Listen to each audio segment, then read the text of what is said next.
If you're relocating to Omaha, Nebraska, you may want to reconsider because in today's video, we're going to go over all the reasons why living in Omaha sucks, and we're going to get started right now. Hi, my name is David Matney with Nebraska Realty. I'm a local realtor here in Omaha, Nebraska. Now let's jump into today's topic.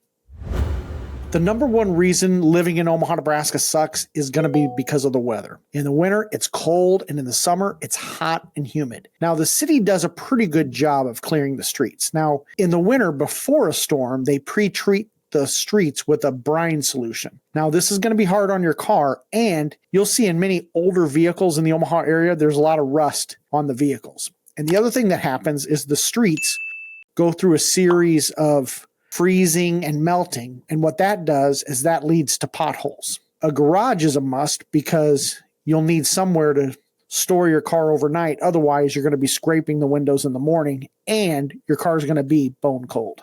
Another byproduct of winter driving is going to be the amount of dirt and grime that gets on your vehicle. Now, you're going to burn through a lot of window washer fluid. Now, the other thing you'll notice, especially in West Omaha, is the amount of car washes that are available. For about $25 a month, you can buy a monthly membership to a car wash. And that's a great idea to take advantage of because otherwise you're just going to be amazed at the amount of dirt that accumulates on your car. Now, if you're thinking about buying a home, ideally, you'd want a home that faces south.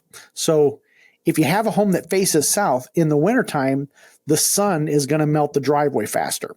Now, we have a lot of ice storms during the winter as well. So the key thing about driving in the snow is you're going to need to drive a little bit slower and give yourself plenty of room to stop. You'll see a lot of videos online that talk about Omaha being flat, and that's simply not the case. That's a case where they've never been to the city because, in fact, if you look back at Dodge Street, for example, in the 1920s, the city had a massive project to lower the street level because the city was too hilly. So, in fact, there's a church that the main interest is on the second floor because they lowered the street. So, long story short, the city is not flat like you think it is. So, therefore, you want to give yourself plenty of room to stop in the winter.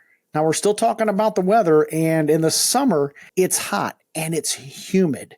People underestimate the amount of humidity that Omaha has. The other issue during the spring and fall is the variance between hot and cold.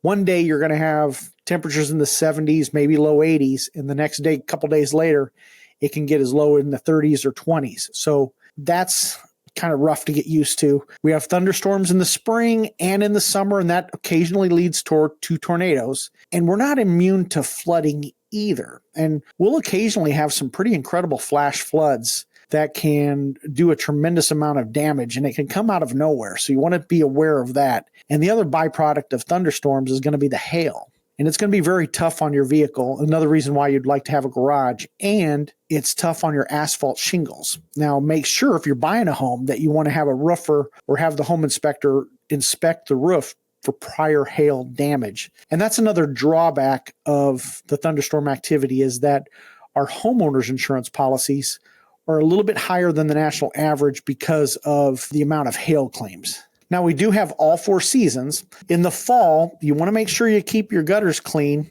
and downspouts connected because we do have basements. And you also want to be aware of the grading that slopes. Make sure it slopes away from your foundation because we do have basements. And if you don't do those items, you'll have water in your basement. And in the fall, if you're relocating, if you're new to the area, make sure you disconnect the hose from the hose bib. Otherwise, come spring, you're going to have a basement that's flooded with water because that hose bib will freeze and it'll break the pipe and it'll flood your basement.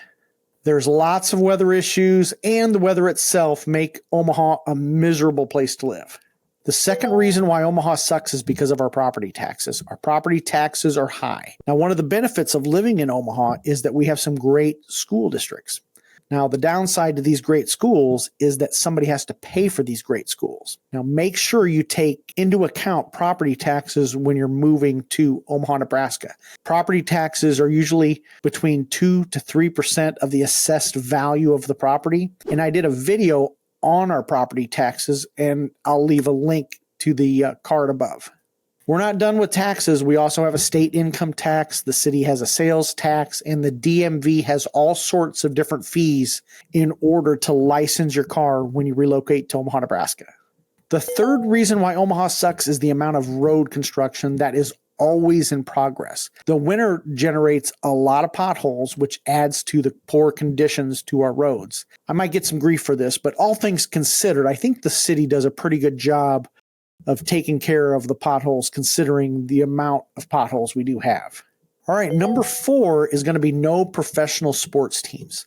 Now, we don't have any professional sports teams. Now, we do have the Cornhuskers. Now, if you're not a Husker fan, I get it. Just pretend like you are. The people of Nebraska are very nice and friendly. However, if you start talking about the Huskers, certain things are going to trigger an instant fight. And you also want to take into account that look at the schedule in the fall when you're planning things, because you want to plan things around the bye week and you want to plan accordingly. Being a Husker fan, especially for anybody over the age of 40, is tough because we all tend to live in the past, and specifically the 1990s when everything was perfect in the world. We do have Creighton Blue Jay basketball and UNO hockey. In Papillion, just southwest of Omaha, we have the Omaha Storm Chasers, which is a AAA baseball team. And we also have the Omaha Union, which is a professional soccer team. Omaha is also host to the NCAA Men's College World Series in Omaha every June. Unfortunately, we do not have an NFL team. We do have lots of Chiefs fans, some Bronco fans, Bear fans, and Viking fans. Number 5 is going to be no beach and no mountains. Now, we don't have a beach or an ocean. The closest thing we have to a beach is maybe some of the sandbars on the Platte River. We do have the Missouri River, which you can take a riverboat cruise in the summer, and we've added more lakes in the past 50 years to control flooding around the Papio Creek. So another benefit of the dam site lakes is the amount of biking trails that go across the city and around the dam site lakes.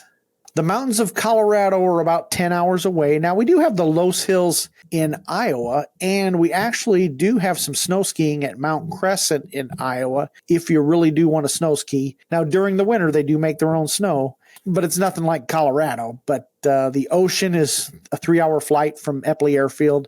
The nice thing about Epley Airfield is that it's easy to navigate. Number 6 and number 7 are tied to environmental issues. Back in the day, Omaha had a lead smelting plant just east of the baseball stadium. Now, this was along the Missouri River, about where the Bob Carey pedestrian bridge is. It generated the largest lead Superfund site in the United States. The cleanup started in 1998 and wasn't completed until 2015. Now, many of the homes in East Omaha had high levels of lead in the soil.